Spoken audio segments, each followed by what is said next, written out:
Asal-usul nama Subang. Asal-usul nama Subang bersumber dari cerita rakyat yang berkembang dalam beberapa versi. Salah satu versinya menyebut kata Subang berasal dari nama seorang wanita dalam Babad Siliwangi, yaitu Subang Larang atau Subang Karancang. Disebutkan bahwa di wilayah Karawang terdapat pesantren yang diasuh oleh Syekh Datuk Kuro.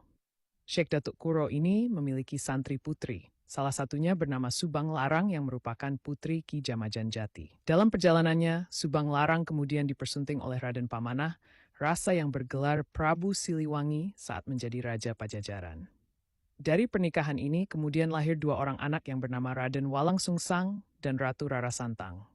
Ratu Rara Santang ini kelak melahirkan seorang anak yang bernama Syarif Hidayatullah, yang kemudian dikenal sebagai Sunan Gunung Jati.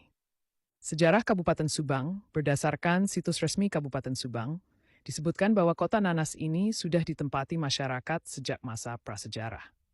Hal tersebut dibuktikan dengan adanya penemuan kapak batu Neolitikum di daerah Bojongkeding, Kalijati, Dayuhkolot, Sagalaherang, dan Pagaden.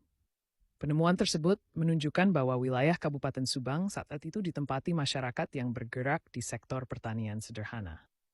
Penemuan lain yang membuktikan adanya kehidupan prasejarah di Kabupaten Subang adalah situs Kampung Engkel di Sagalaherang. Situs tersebut menunjukkan berkembangnya kebudayaan perunggu di Subang. Wilayah Subang juga disebut sebagai salah satu wilayah kekuasaan dari 3 kerajaan Hindu, yaitu Galuh, Pajajaran, dan Tarumanegara. Hal tersebut diperkuat dengan adanya penemuan pecahan-pecahan keramik asal Cina di Patenggeng, Kalijati. Sedangkan masa kejayaan Islam, Subang juga menjadi salah satu simpul penyebaran Islam melalui seorang tokoh bernama Wangsa Goparana. Pada tahun 1771, di Subang sudah diperintah oleh seorang bupati yang memerintah secara turun-temurun. Wilayah Subang kemudian diberikan kepada pihak swasta Eropa pada masa pemerintahan Thomas Stamford Raffles dari Inggris. Keadaan itu terus berlangsung meski kekuasaan Inggris sudah berakhir dan Nusantara dikuasai Hindia Belanda.